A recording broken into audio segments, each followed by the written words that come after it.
What is going on, everybody? Hope you guys are having a wonderful, wonderful Tuesday afternoon. I'm Bobby Goodsby, joining you as always right here on Reality After Show at After Show on YouTube, twitch.tv/Bobby Goodsby. If you want to find me on Twitch, you can also find me on my social media handles at Goodsby Bobby on Twitter/X and Instagram. So today, let's talk some Survivor, right?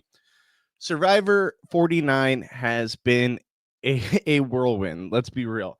I mean, it started off slow, but I think it's really picked up over the last few weeks. The last few weeks have been fantastic. And then there's been a lot of talk in the community about how this week's episode may be the greatest episode of the new era. And we haven't seen it yet. Obviously, it'll be airing tomorrow. Check us out right here at After Show immediately following the East Coast airing. We will go live talking all about the new episode. But I have my reservations. I'm like, what could be this big move that people are saying is now the biggest move in Survivor history? Or not Survivor history, excuse me, new era. The biggest move of the new era. And looking at all the chips on the board, I'm finding it hard to really find where this comes from. And I'm be happy to be surprised. I'm very much so looking forward to checking it out and seeing what happens and seeing how it all plays out. But I want to ask you guys in the chat, like, what do you think is the big move that could be made? There's been a lot of hype that this season will take its second footing, I guess you would say, in the second half of the season. And it really has started to pick up. We've seen a lot of interesting moves where I still don't understand how Rizzo still has an idol. It still doesn't make sense to me, but he still does. And I don't see how the side that had the numbers continue to just let their numbers dwindle. It's kind of wild to me. So we're seeing really the fall of Hina right now, and we're seeing how Rizzo, Savannah, Soph, how they're all basically hanging on, but they all have the advantages. So I'm very much so looking forward to seeing how that plays out with their advantages.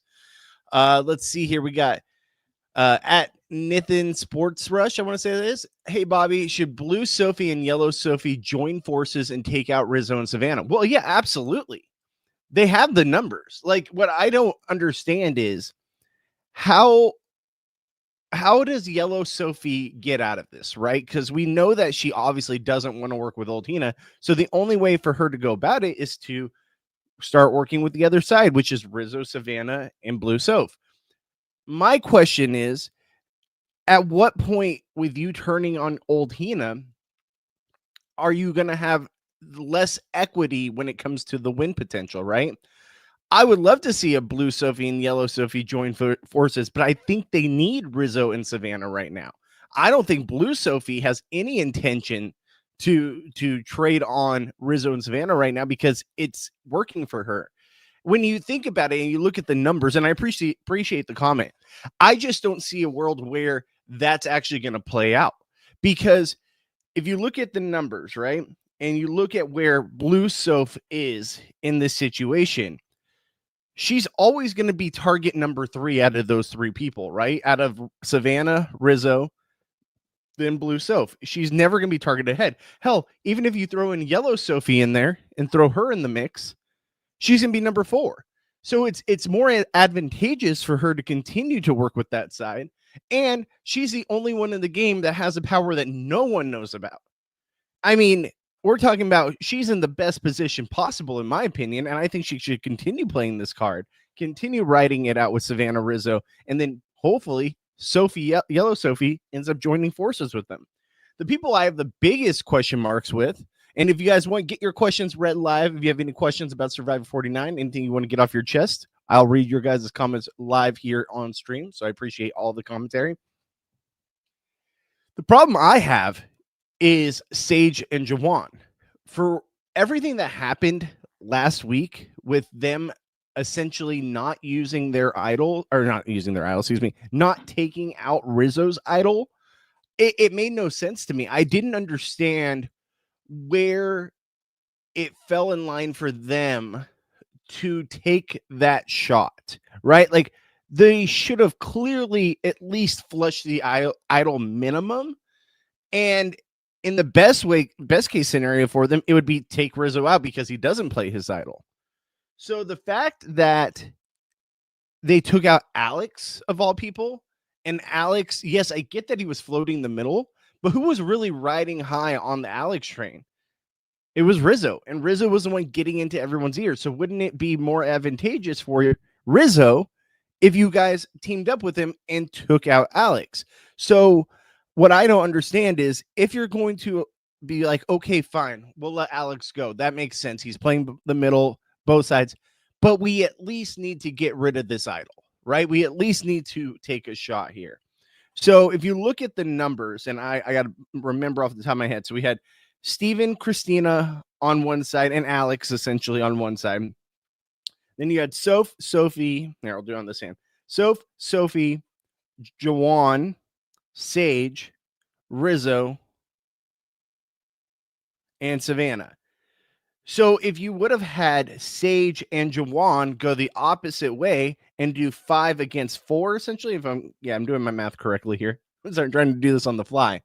Wouldn't it have been smart to at least, at minimum, have those 5 votes go on Rizzo? And if Rizzo doesn't play his idol, Rizzo goes home. If Rizzo does play the idol, you already know Alex is the one going home. So I just don't understand the mindset of not at least putting the votes there where you know there's a clear target and enemy. If your target and enemy is always Savannah, why wouldn't you take a number at her side or take a shot at her side and her numbers? I feel like they get too locked in on it. It has to be Savannah. It has to be Savannah. And then when it's not Savannah because she wins immunity, it's like, oh, okay, well, whatever you guys want to do. You know, like it's like they're not really fully diving into the fact that they should also be thinking about these advantages that are out there. Fresh show, left a comment. If you're going endurance challenge and the cast wants you ramble on a subject, what you talk about? If I was in the endurance, because obviously in the last endurance competition, we saw Steven talking about space and stuff, man, I honestly, if I was going to go on a ramble, it'd be either 1, football, or 2, which I don't think anyone wants to hear, or 2, probably like reality TV stuff. Because, like, let's be real, like those are probably the 2 things I know most when it comes to like my knowledge of things. I'm not like Steven. I don't have a bunch of space facts. I'd be almost like Christian Hubicki, where he was just asking a bunch of stuff about to Jeff about things that happened in the past on Survivor. That would be me. But let's be real. If I was out there, I wouldn't have been lasting in this competition. This is not my cup of tea. I'm a tall dude with like a big old belly in front of me, right? Like there's no way I'm holding that up with my long ass legs on that small platform. Honestly, a lot of like the Survivor competitions, I don't know how well I'd do. I really don't think I'd do very well in the long term. Get your guys' comments read here live on stream. I want to know everything you're thinking about Survivor 49, what you're thinking about the upcoming episode, where apparently we have the biggest move in Survivor or New Era history. So we'll see. I'm still trying to wrap my head around what could be the possibilities, right?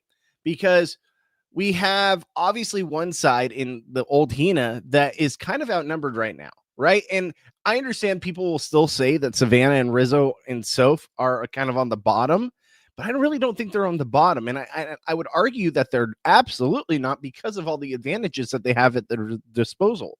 So I think that with those advantages, something crazy is going to happen, right? And I think if it's just me personally, my actual thoughts on the situation, I think it's going to be something to do with Christina's idol.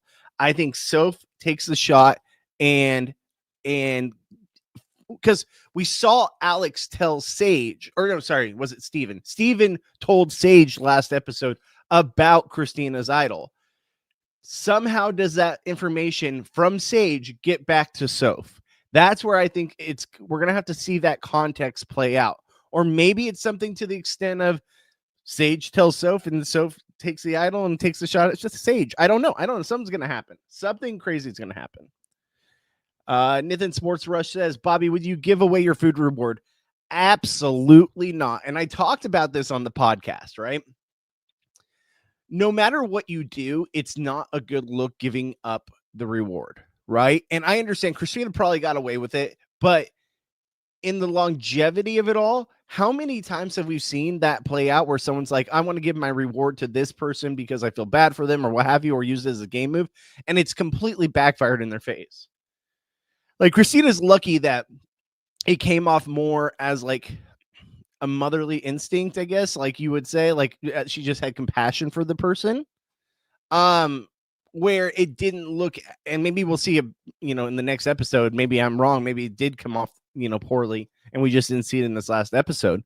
But I think it's always a bad idea to give up a food reward to someone else because of the fact that now that puts a target on you, that someone's like, this person's very grateful to the person that just handed them that reward. Now they're going to always be with them. They're never going to turn on them. We got to get this other person out. It just instantly paints a target on you for no reason. And I understand, I'm all about being a nice person. In real life, absolutely, I would do that kind of thing. But when you're in a game for $1 million and people are looking at any reason to vote you out or to put a target on you so the target's not on them, that's just an unnecessary target. Like, I'd rather be targeted because I have a idol in my pocket and someone knows about it or something, rather than I'm getting targeted because I was a nice person and gave up my food reward. Maybe that's vain of me. Maybe that's thinking, too minute, but we just have seen it play out so poorly so many times. It's just not a good decision. I always think too that it's not a good decision to win the reward where you have to pick people to go on the reward with you. Like, that is always very, very bad. Like, not always, but it can be very bad for people picking people to go on the reward with them. I'd rather be picked than be the picky is what I would be saying, right? So if I knew I had the numbers and I was in a reward that for food, that I was in the numbers, my people were, strong, capable at winning these competitions, I would absolutely throw for them to win the competition. So knowing that there's a good chance they pick me and that target's not as big on me as it is on them. That's just the way I think. But I appreciate the question. Get your guys' comments and questions read live here on stream. Twitch.tv/Bobby Goodsby or at After Show on YouTube. All right. So another thing I want to bring up, another thing I want to talk about with you guys, because I am very curious to see how this week plays out. But I do want to talk about like the cheating scandal that people are talking about right now. So obviously pre-game during Ponderosa, we know that there was a lot of talking going on behind the stage, right? Like during Ponderosa, you're not supposed to talk to anyone. You're not supposed to, make contact with anyone, nothing. You're just supposed to sit there. You can obviously get impressions of people, but you're not allowed to talk gameplay. And we know for a fact, because Jeff has told us on the On Fire podcast, that 2 people were taken off the show and replaced with MC and Jason on this season because they couldn't stop themselves from talking game. And this is during Ponderosa, that to even the extent that they were literally warned and continued to do it maliciously. So much so that Jeff was like, all right, we got to get you out of here. Like, this isn't, you're not going to get on the show. Like, you're stupid. Like, what are you doing?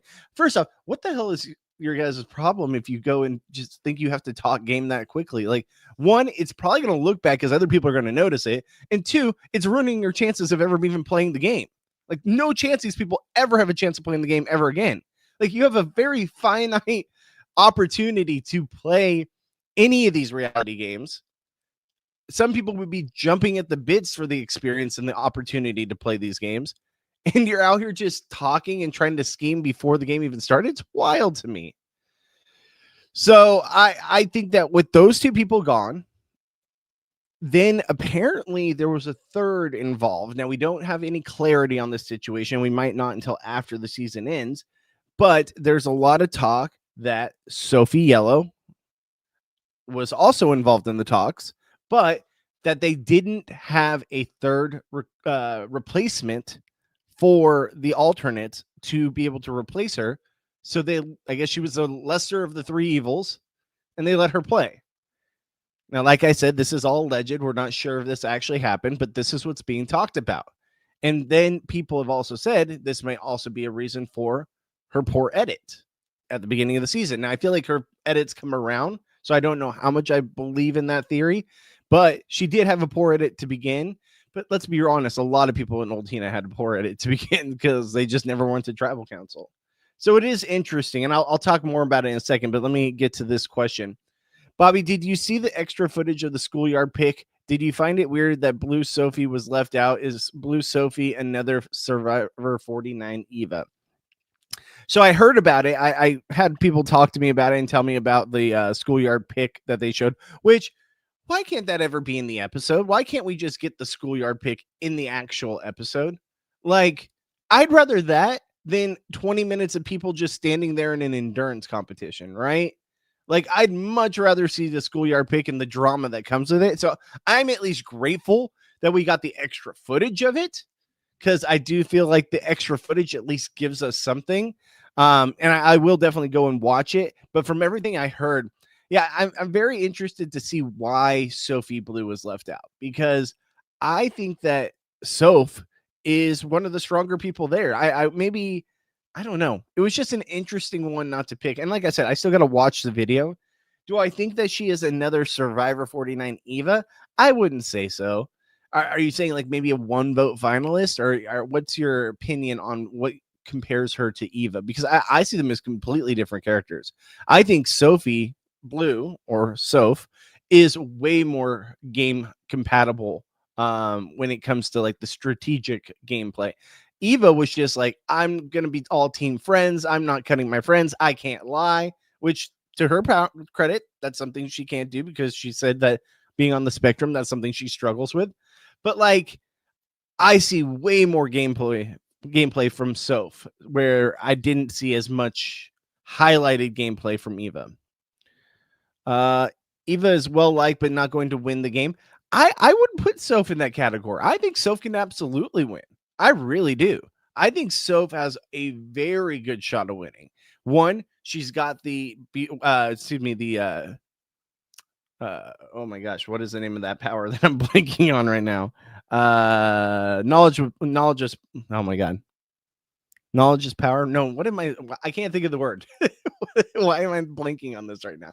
But she's got that advantage. You guys know what I'm saying.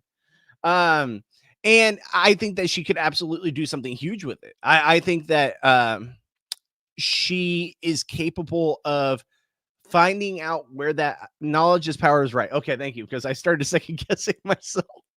Thank you, Kate, the great one. Knowledge is power is going to be such a huge advantage for her, where especially if she finds out about Christina's idol, or hell, she might even make a big move and steal Rizzo's idol when she knows she needs to make a play because Rizzo's target is too big, where Rizzo's win equity is going to be huge and she needs to make a move. That could be something we see tomorrow. Like, we could see Rizzo going home tomorrow, where Rizzo's going to play the idol. He knows this is the time that he needs to play it. It's going to happen. And then the person on his side in Soph makes the move and takes the idol from him and gets him voted out. That's possible. That's absolutely possible. Do I think it's going to happen? I don't know. I know something huge is going to happen with that, though, because of the fact that we've had knowledge is power out there before. And it's like with, I think Omer had it at one point in his season, and we never even got it in the edit because it never played a factor on the season. I think they're giving it to us because it's going to play a factor. Now, I know Eva had like a similar situation and didn't use it, but I think Soph is in a much different position of power that she's going to use that as a resume builder. So I'm very much so excited to look for that. I have a way too early prediction of winner for Survivor 50. It's Savannah. What do you think? Who do you think will win? Honestly, if you want to have me give my honest opinion, I think there's a good chance Savannah wins 49. Now, like I said, I don't know anything. I'm just like you guys. I'm a fan of the show. I watch week to week. Yes, I work with survivors on this podcast and stuff, but they're not privy to any information. I'm just going based off of what I personally feel. One, I think it's either going to be Soph or Savannah that win this season. My thoughts on that are Savannah could be, we already know she's being brought back for 50, her and Rizzo. I don't feel like we're getting the edit that Rizzo wins the season. So we are seeing a lot of the perspective come from Savannah.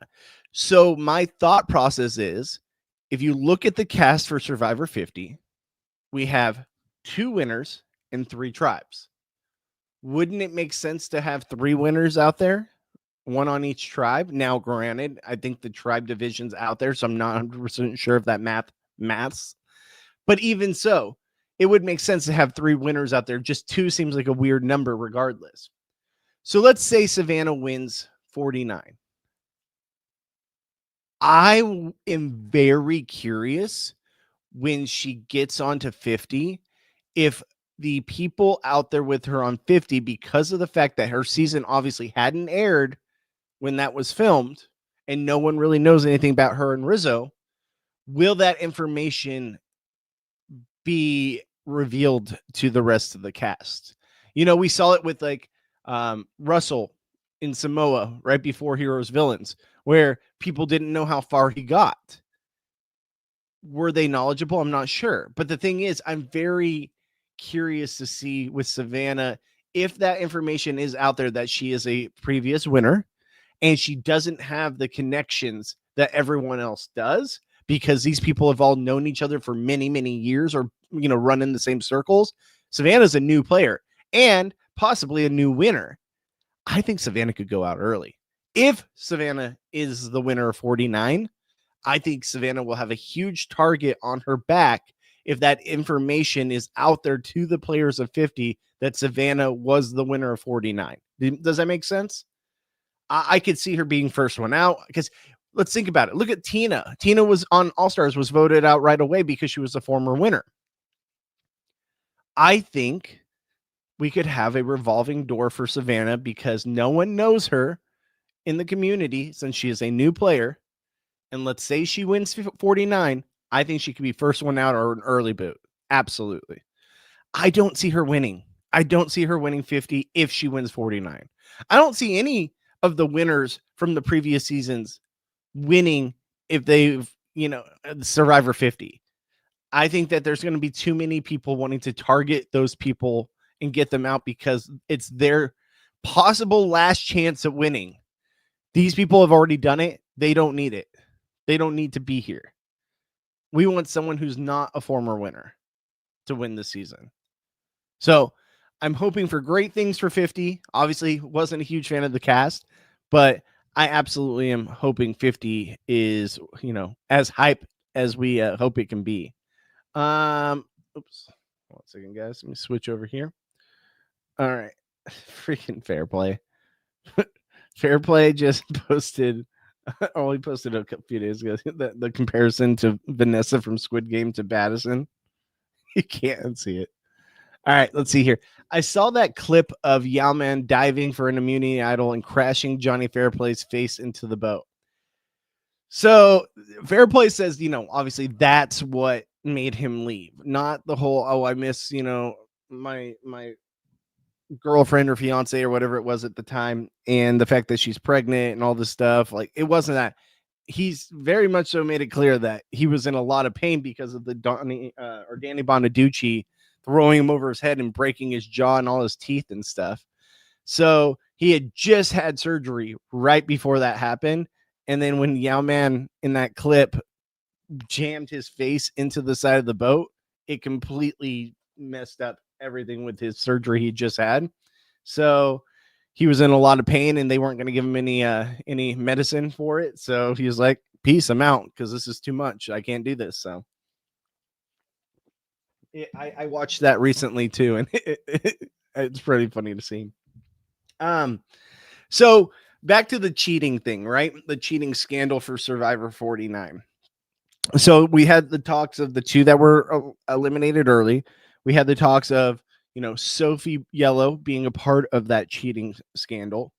And then there's also talks that apparently everyone was talking, right? So much so that it was alarming for the cast. I mean, obviously not to the extent of the 2 people that were eliminated, but from what I've heard, it was like a wild scene. Like the handlers weren't able to corral these people really at all because they're like, well, they're going to do it, then we're going to do it, and this is all hypothetical. This is all alleged. Don't know for fact, but I have it on good authority that apparently there was just a lot of talking. And some of the other people that were apparently thrown into this scandal, that were brought up by name as to the people that were involved in also talking, were Blue Soph, Alex, and Jake the Snake. Apparently, there was some talking there. Now, we don't know if this is true. This is all alleged. But if this is true, where you have half your cast basically talking game when they're not supposed to, it's a bad look. And I hope it goes to show players that play again in the future or do play in the future for the first time. It's not worth it. It's not worth it. Like just wait till you get on the island. And apparently, people were ready to target those people because of the fact that they were talking. I don't think that the Jake, Soph, Alex of it all was that egregious, but we did see Sophie Yellow was kind of on the outs on Old Hina. And I think that if they would have gone to tribal council early, she might have been one of the first boots, because people were pissed off about these people talking and not listening to the rules. Like I said, we don't know if there's any truth to these matters, but it is interesting. And I have heard on good authority that this cast was very chatty and not really listening at all to the handlers. So very interesting to see if more information on that comes out. I mean, I feel like we've got bits and pieces here and there. And I wonder if, like, when Yellow Sophie gets voted out and does her postseason press, I'm curious if people are going to bring that up to her and ask her on it, because I would love to hear more information on it. Imagine Jake the Snake was forced off the show with a fake snake bite. Imagine the real reason was that he was talking in Ponderosa. Could be. That's actually a crazy theory. What if it was? What if it was like they were looking for a reason to get rid of Jake the Snake because of all the talking he was doing? Food for thought. I mean, I don't know. I don't know if it's necessarily like that's the reason, but it is interesting to question, was there even more reason to get rid of him because he was one of those ones that was talking too much? It's an interesting thought. Get your guys' questions and comments read live here on stream. You can go at After Show on YouTube or on Twitch and get your comments read live here on stream. Let me know, what are your takes on Survivor 49? What are you guys feeling? How do you like it so far? Are you kind of just ready for 50? Or are you ready to see how this ends up playing out now that it's kind of picked up in the second half of the season? Also, finished Squid Games season 2 of the Squid Games The Challenge. If you haven't seen it, maybe tune out for the next 5 minutes, because I want to talk about that a little bit. One thing I want to bring up about Squid Game The Challenge. We could have had one of the best reality TV moments in the history of the show, if not one of the biggest reality TV villain arcs of all time. And it didn't pan out. I'm very, very upset that it didn't play out the way I was hoping it would, because of the fact that let me pull up his name right now, because I'm blanking on his name. Squid Game The Challenge Final 5. I think it was Final 5.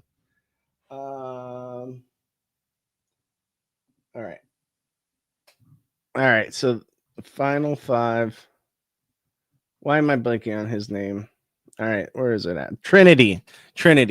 All right, so when Trinity on the episode where they're at the meal table and he's getting to know everybody's stories, and then all of a sudden they have to play this game to find out who's going to actually make it to the top, was it 4? And they play this game where you have to go pick a coin, and one coin is black and the other coin is it allows you to move on so that you survive. And we see Steven take the coin and be like, all right, which one do you think it is? Which one do you think it is? And he's like, I want the black coin. I want the black coin. Basically, they figure out that he's going to self-sacrifice himself to make sure everyone else gets there, costing himself and his family a chance at the $4.56 million, which is absolutely wild to me. And when I'm watching him, like, oh my God, I can't believe he's doing this. I can't believe he's giving up his game. What is he thinking? And then it dawns on me, I think like a quarter of the way through the competition, I'm like, this might be the greatest strategy of all time. You have these people completely bought in that you're selling, that you're giving up your game for them. And instead of taking the 50-50 chance that you survive the whole way through, how genius would it be to act like you're going to give up your game the whole way through, and then at the at the very last person, when you get to Vanessa, just switch the hands where you normally are saying, hey, take this hand, take this hand, take this hand. You know, every person's like, take this one, take this one, take this one. And then when it comes to her, have it in your left hand and be like, listen, I'm doing this for you. I just want to see you guys win. And then she thinks that you're just picking the same hand and giving up your game. And then, nope, she gets the black coin. Oh my God, what it would have been cinema, as Rizzo would say. It would have been cinema. Like, it would have been such a great, like, theatrical villain moment. And I understand that's not Trinity. That's not his game. That's not the person he is. Me as a gamer, I was like, this could be the greatest villain moment of all time. And this person will probably be on reality TV as much as they've ever wanted to be, because they made one of the biggest moves of all time. But no, we didn't get it. He really was just the nice guy willing to give up his chance at 4.56 million to be the nice guy. All the power to him. But man, what I would have done it. I would have done it, and I would have been like, I know this is an asshole move. I know I look like an asshole, but it is a game. It's for a life-changing amount of money. We're right here at the end. I'm risking it. And I'll take the backlash later with the 4.56 million laughing in my pocket. Because then think about it. In the next challenge, it was red light, green light. It's not like anyone could do anything to like sabotage him or come after him for making that move. It's an asshole move, but it's a smart strategic gameplay move. And then all he has to do is win a red light, green light competition against these other people. And given how it all played out, I think Trinity could have won it. I think Trinity absolutely could have won that competition. I think Trinity gave up literally 4.56 million. Now, we don't know because it didn't play out. But the amount of things that happened to those people in that red light, green light competition, it would have been so good. It would have, and we would have seen on Trinity on all kinds of like traders, reality TV, what have you. Like, people would be talking about it. It'd be in the news, all this stuff, because that would have been an epic game move. Maybe I'm an asshole. Maybe I'm too much of a gamer. But let me know in the comments what you guys think, because I think he really missed an opportunity there. And I get it. It's not his character type. But man, was I hoping he was going to do it. I was hoping. I was jumping out like, please do this. Please do this. No one's going to see it coming. It's so smart. It's so strategic. He's not doing it. But I want to hear your guys' opinion on it, because I thought it was absolutely hilarious. I was like, please, one time. But I thought the season as a whole was good. I did like the season. I feel like down the stretch, the characters weren't people I was really rooting for as much, but I was ready to see it play out and just ready to see who wins and how the whole game works. But like, I liked the games more in this season. I liked the layout of how they did everything. I thought the final competition was great. Even though people weren't a big fan of having red light, green light that late, I liked it. I thought it was cool. I thought it was fair. I thought it was like everyone had the equal opportunity at it. I don't know. Personally, I loved it. So let's go back to Survivor. I just wanted to get that off my chest because I hadn't got to talk to you guys about it yet. Survivor 49 is a coronation of reality queen Savannah. We'll see. I feel like she goes out early if she's the winner of Survivor 49. We don't know, but based off of what my hunch is, where they already have 2 winners, why not a third? We know she's on Survivor 50. She doesn't have the relationships other people do. I think she could be gone early. All right, Sheila, what's going on, Sheila? Thank you so much for joining the chat. Everyone thinks that Savannah is going to win, but I can't see it because of jury management. MC, Sage, and Christina have all mentioned Mean Girl when talking about her. That's another factor. And I'm so glad you brought that up, because I do think that plays a factor. I think we've seen, and although we haven't really seen the edit tell us that she's a mean girl to a full extent, like we're not really seeing why they're feeling like this. Maybe, and sadly enough as it is, maybe it's because we don't have villains anymore because they don't want to cast villains anymore.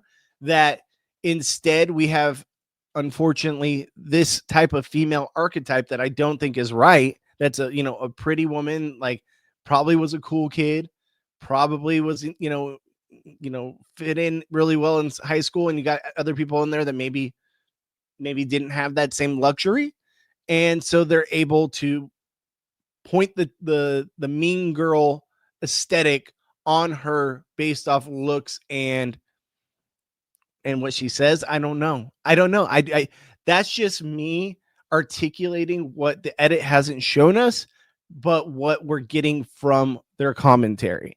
And I hope that's not the case, because I don't think we should ever judge anyone just based off of how they look. I wouldn't want to be judged how I look.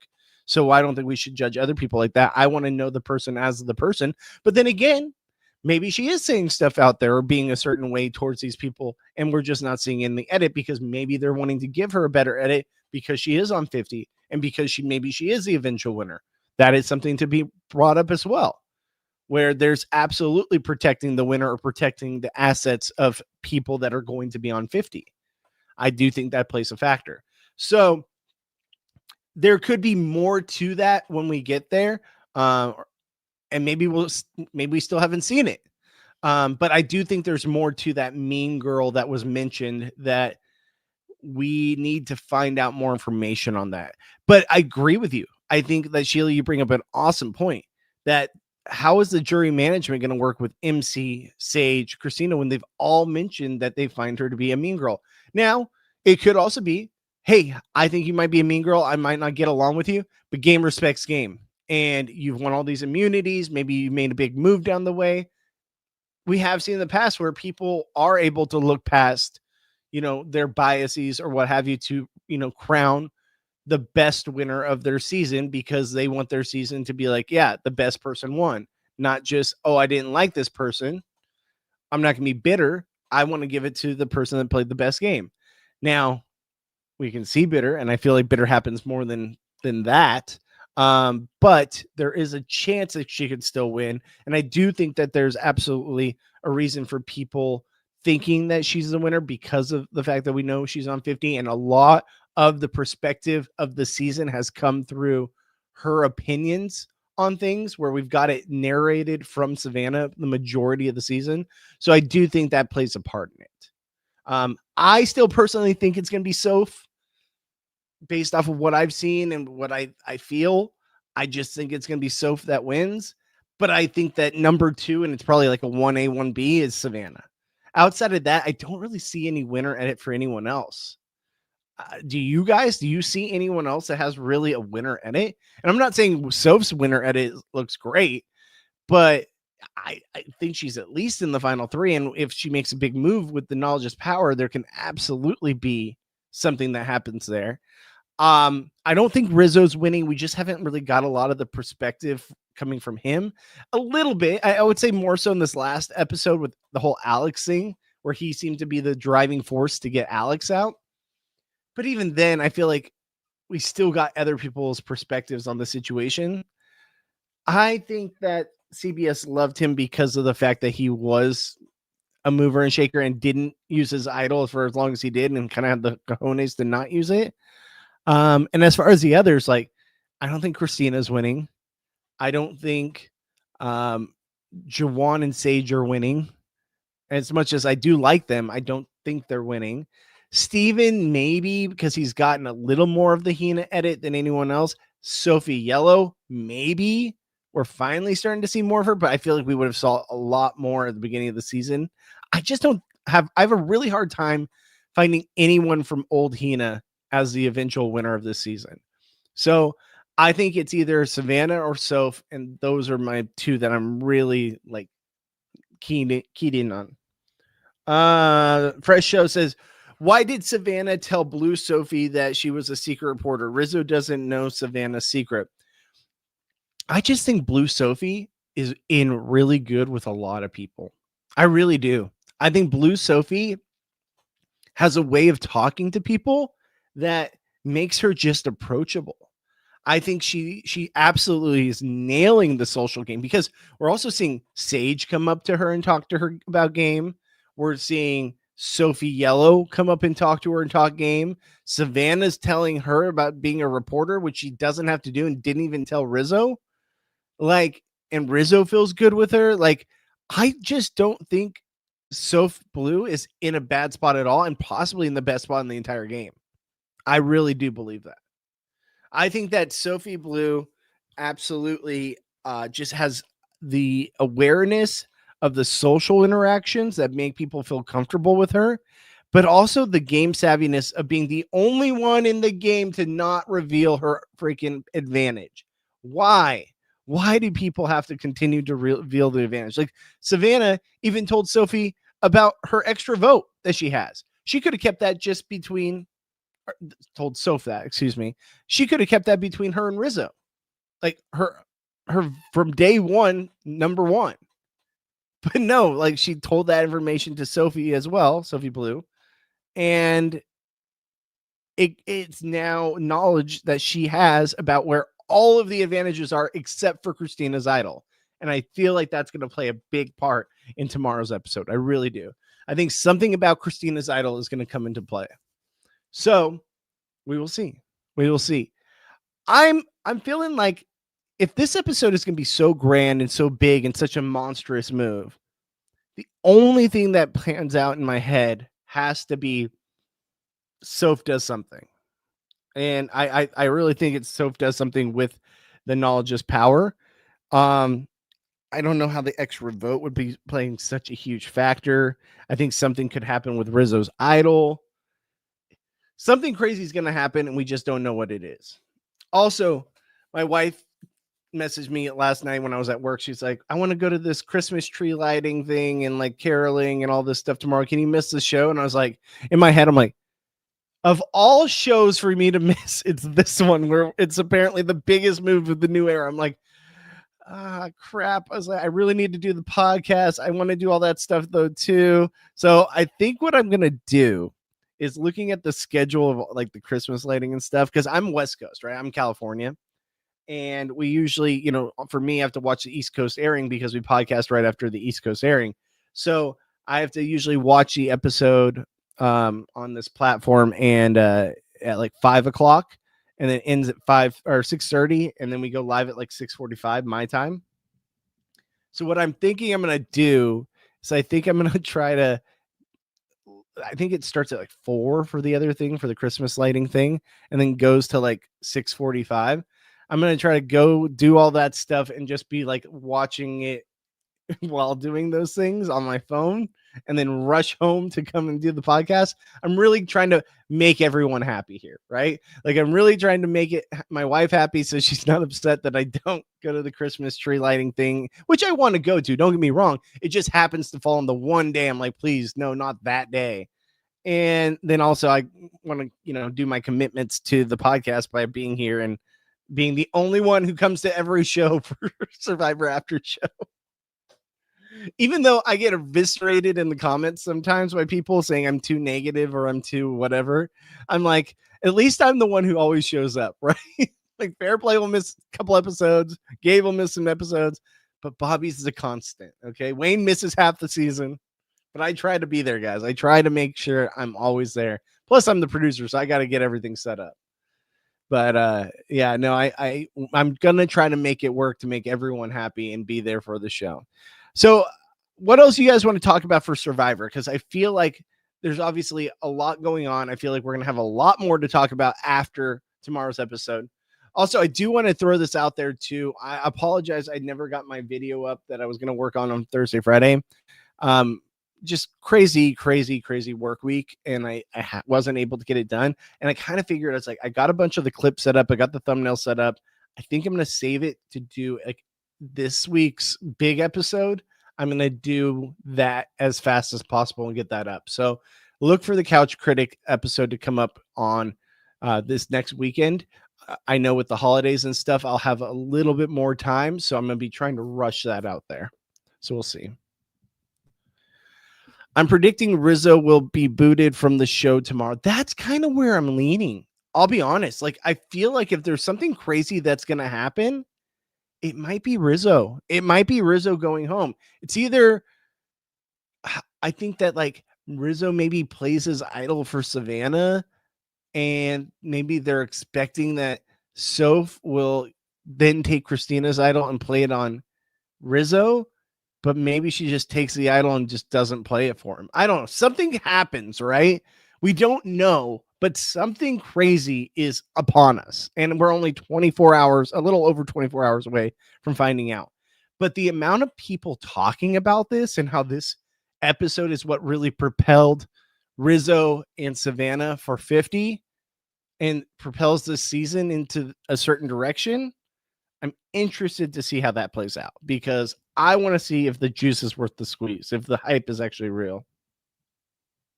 Oh yeah. Kiddo and mom are at they're out seeing Wicked right now, Wicked 2. So and my wife just said, your daughter is driving me nuts. I'm like, oh man, I'm glad I'm not there at the movie theaters right now, which I would love to go see the Wicked 2. I like the Wicked 1, but I have commitments here to podcast with you guys. I wasn't able to make it yesterday because I forgot my kiddo's not in school this week, which I was like, are you sure the school can't just open up for one kid this week? Oh, I love my kid to death, but I was very much so being like, you know, you could just fit one kid in there. I mean, just for 1 week, it's fine. It's just so hard to do the podcasting live stream and stuff when I'm at home alone with my kiddo, because it's just not possible to podcast with her here. And I love her to death. I love being able to be a stay-at-home dad at times where, yes, I work at night, but like during the day, I'm able to stay home with her. But it doesn't allow me to get much done when it comes to podcasting and stuff, because I want to give her the attention she deserves. Get your guys' comments and questions read live here on stream. If you have anything you want to say about Survivor 49, we've been talking all about it this morning, discussing our thoughts on how the season will play out. I want to ask you guys too, if it's not Savannah, who do you think is going to be the winner this season?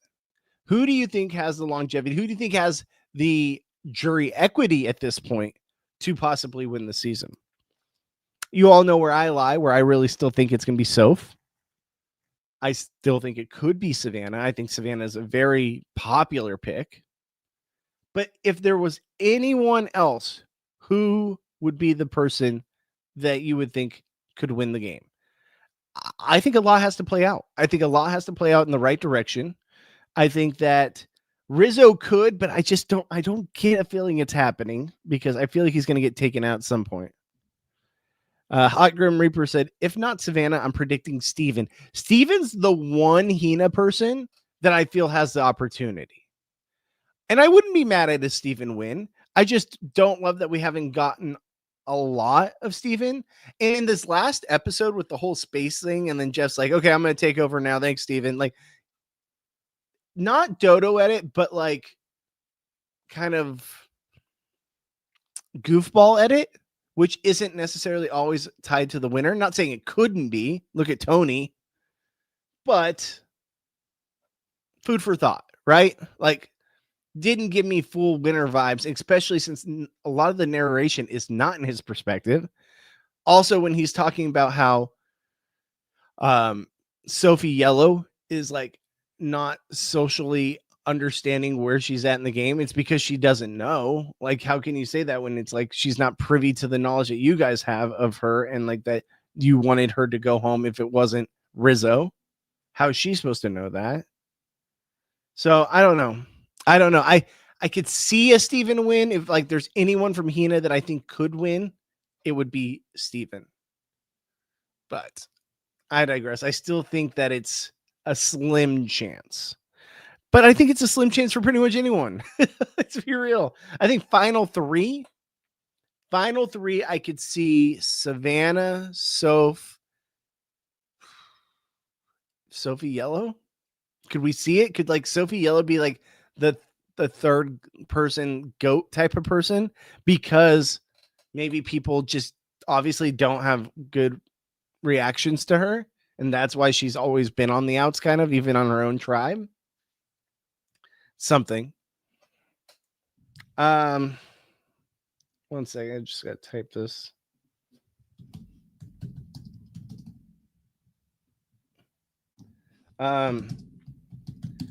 Yeah, she just won't stop bouncing around apparently at the movies.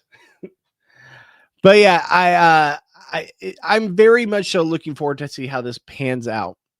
And I think that I'm obviously ready for 50. I think all of us are ready for 50. We've got Traders before we got 50. And I'm very much so looking forward to Traders. I think Traders is going to be exciting, and to see Rob C play again, but I'm not sure. Hold on 1 second.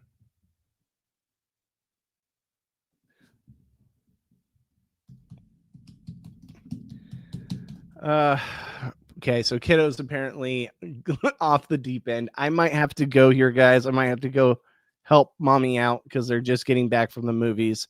So with that said, we went about an hour here. I think we talked a lot about the Survivor 49 and how it's all going to play out. I am really looking forward to tomorrow's episode. I really hope to be here. If I'm not here, then still come hang out, come check out. Gabe will be back. Johnny Fairplay will be here. I'm going to try to make it. I'm pretty sure I'll make it, but let's see. I'm really looking forward to tomorrow's episode, so I want to be a part of the podcast. But if I'm not, at After Show on YouTube, if you want to come check us out on the podcast when we go live immediately following the East Coast airing. You could also check it out, twitch.tv/Bobby Goodsby if you want to watch there. Follow my social media handles at Goodsby Bobby on both Twitter/X and Instagram. Give me a like, give me a follow, give us a sub, hit that bell notification so you're notified whenever we go live. And with that said, we'll be live tomorrow night or immediately after the episode to talk all about it. So look forward to that. Look forward to some more of our coverage here at Reality After Show. And with that being said, I will see you guys on Monday with my next live stream, noon to 2. When kiddo's back in school, I'll be right back on track. I go live every Monday and Tuesday, 12 Pacific to 2 p.m. Pacific. Also, I will have the Couch Critic episode out this weekend for this insane episode that we're about to get. So look forward to it. Hope you guys like it. Be on the lookout for it. I'll notify you guys all when that happens. And with that being said, I'll see you guys in the next one. Peace.